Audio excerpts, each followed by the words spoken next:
Well, thank you all. And I just want to say before I get going here that since last year, I believe Terry Storch spoke here, and it just warms my heart to know that I can be up here without having to cover this symbol with a Dell sticker and feel pretty good about it. So thank you for accepting me. And well, I'm very excited to be here, and I'd like to thank Terrell for the opportunity to speak. I'd also like to thank my staff, my advisory board, and many friends for their hard work in helping me shape these ideas. And I've always been fascinated by information and by the pursuit of knowledge. I can't get enough of it. I just love to discover things, learn new skills, dream up ideas, figure out ways to reach out, communicate with, and help people. I must confess, though, before I get too far into this presentation, that I would not consider the reason for getting into the world of information technology to be very noble. Actually, I'm a pretty lazy guy. Back before I worked in this field, while I was in college, I worked as a social work assistant. My job was to interview patients, find out some of their healthcare goals, and start to document their plans. Now, the healthcare facility I worked at had very little computer technology, nothing to manage patients. All medical records were documented and recorded manually. This was very repetitive and tedious work. Needless to say, while I loved to get to know and work with the patients, I hated the tedious copying and recopying of information from one patient form to another patient's medical record. I had already started to become familiar with computers and computer technology, so I thought if I could just get the leadership of the organization to buy into the idea that by entering basic patient information into a database, we could print that information on multiple required forms, reducing manual time and increasing our time with patients. Heck, we could even process more patients in less time that way. It seemed pretty straightforward to me, and eventually the healthcare administrator of the organization accepted my idea and gave me the opportunity to implement my first real information system. And it all started because I was too lazy to do the paperwork. Well, needless to say, I have learned over the years to focus my laziness on bigger ideas than the reduction of paperwork and other personal tasks I want to avoid. Nevertheless, I did learn some valuable lessons through those early experiences in my IT career. In healthcare informatics, I learned what it meant to be entrusted to protect and provide accurate information, quality technology. If we messed up a data record, it could mean assigning the wrong doctor with the wrong patient for surgery, or assigning the wrong diagnosis with the wrong patient. We managed and had access to some of the most detailed and private healthcare information a person can have. We were trusted not to access and or disclose that information unless it was absolutely necessary for the structured care of an individual. No exceptions. And we did everything possible to leverage our technology skills and resources to promote the wellness and health of everyone who trusted our facility, in many cases, with their lives.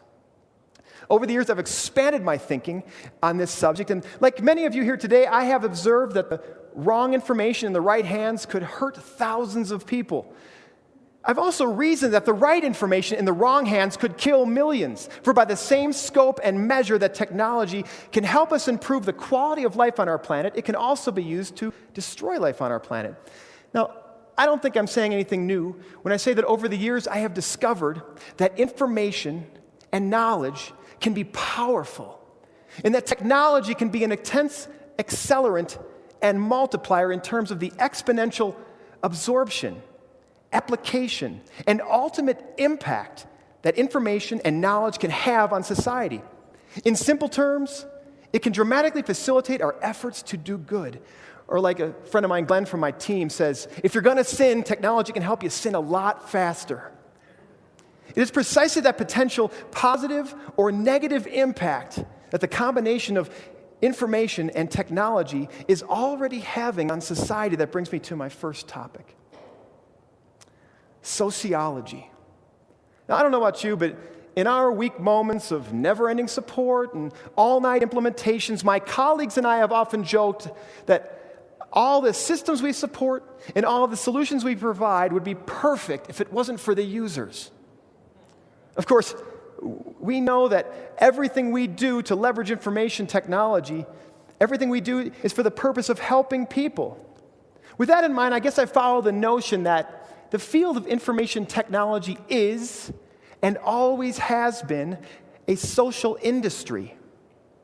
While this concept may have been limited by technical boundaries over the years, it is my personal opinion that all technology is social technology. That is to say, for better or worse, all human-based scientific initiatives that leverage methods and materials to achieve a goal in one way or another has an effect on society. The more we leverage these scientific methods and materials, or technology, if you will, the greater the impact and the greater the potential. Now, looking at the positive side of this potential for me, the exciting aspect of technology today is not that we have invented or discovered something new in the Facebooks, Twitters, and Flickrs and Wikipedias in our world. While they are very innovative and amazing, many of these popular platforms and activities will change and grow in the years to come. The exciting part for me is the concept that a global network, endless stores of knowledge, vast ideas and solutions, and an ever-growing assortment of tools, software, and channels of media distribution have converged to offer humanity endless opportunities to connect, collaborate, communicate, build, grow, and invent. Amazingly, all of this is not reserved for the scientist, the expert, the professional, and the CEO. Now everyone can participate. Everyone can have a voice. To borrow a concept articulated much more eloquently by many in our world today, perhaps more than any other time in the history of humankind, an individual's potential to lead, create change, and movement in society will be based more on their ability to influence and less on their position. With all of this momentum, I'm not concerned that technology will stop advancing at exponential rates. Ecclesiastes 4:4 records Solomon as saying that all labor and all achievement spring from man's envy of his neighbor. I don't see envy-driven competition lessening in our future, especially in the field of technology. Think about the progress we've made in the past 20 years alone. As I've mentioned at the opening in this talk, when I first started working in IT, organizations barely started relying on computers to run day-to-day operations. Organizations that did leverage computers on a large scale could count on supporting huge data centers. Most of this was used primarily for corporate functions like finances or HR, and direct access to information was limited to a few highly trained professionals. On the consumer side of things, concepts like chat, browsing, or some of you may remember this, BBS, were all reserved for enthusiasts and, dare I say, geeks. Now, what used to take up an entire room can be virtualized into a much smaller space. At Willow, what used to take up 3 racks, almost 3 racks, now fits into 4 small blade servers using virtualization. Now, most, if not all staff need and have direct access to information. In fact, I was in a meeting recently where we were discussing a campaign at Willow Creek we call the Celebration of Hope. During this campaign, thousands of volunteers live on beans, rice, and tap water in a spirit of prayer and fasting for those who go hungry every day. Thousands of volunteers also come together to pack food for people in need. One of the key leaders of this initiative asked a group of us to brainstorm some ways we could make our Celebration of Hope campaign more meaningful. Now, half jokingly, I tossed out the idea that we should stop using technology for a day. And I was surprised by the discussion.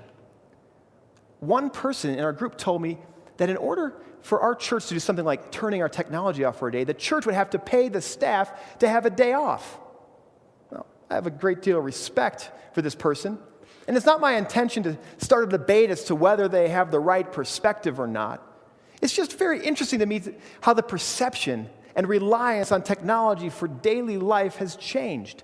And on the consumer side today, concepts that used to be reserved for geeks is now normal for almost any 7-year-old. It was once thought of as novel and even strange when a technology enthusiast would connect online with someone from around the world. Now, it's considered pretty normal when a 7-year-old races down a snowy hill against a kid from another state on Club Penguin, or a 14-year-old plays Call of Duty 4 live online with friends from school on his Xbox, or a high school girl connects with her friends texting them on her phone. Now, if we don't blow ourselves up in the process, with all the technical advancements we have made so far, I'm confident that we'll continue to make exponential progress in technology is moving to the future. Not to borrow something from our friend from Friends yesterday, if futurist and inventor Ray Kurzweil is correct, by 2030, we will be living in a world of nanobots. And the computer power that you actually hold in your hand today will be the size of a red blood cell. Healthcare, business, education, and the world we know it will be completely different from the world we know today.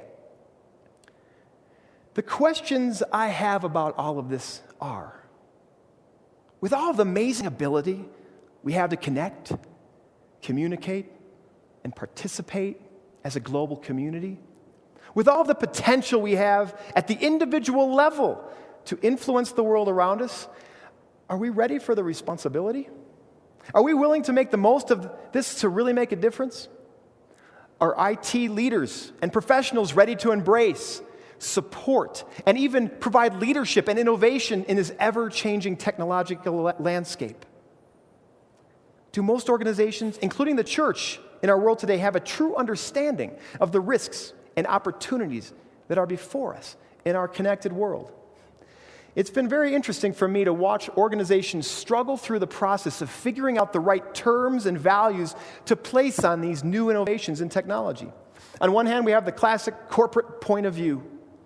The extreme side of this paradigm views terms like social technology as a threat to their organizations. On the other hand, there are the rebels. These are those who view technologies that take advantage of our connected world as a sort of deliverance, a way to break out of what they may see as the stifling control of hierarchical management. Most of us fall somewhere in between these points of view. Wherever you may find yourself in this continuum, I think it's obvious, at least by now I hope it's obvious, to all of us who work in the field of IT that technology is firmly in the hands of the consumer, and that information and knowledge has greater potential to be socially and globally common than ever before. Furthermore, it's my observation that organizations are just beginning to understand how the realities of our connected world are impacting our society. I don't care if we call it Web 1.0, Web 2.0, personalization, democratization, social media, social technology, Wikinomics, whatever.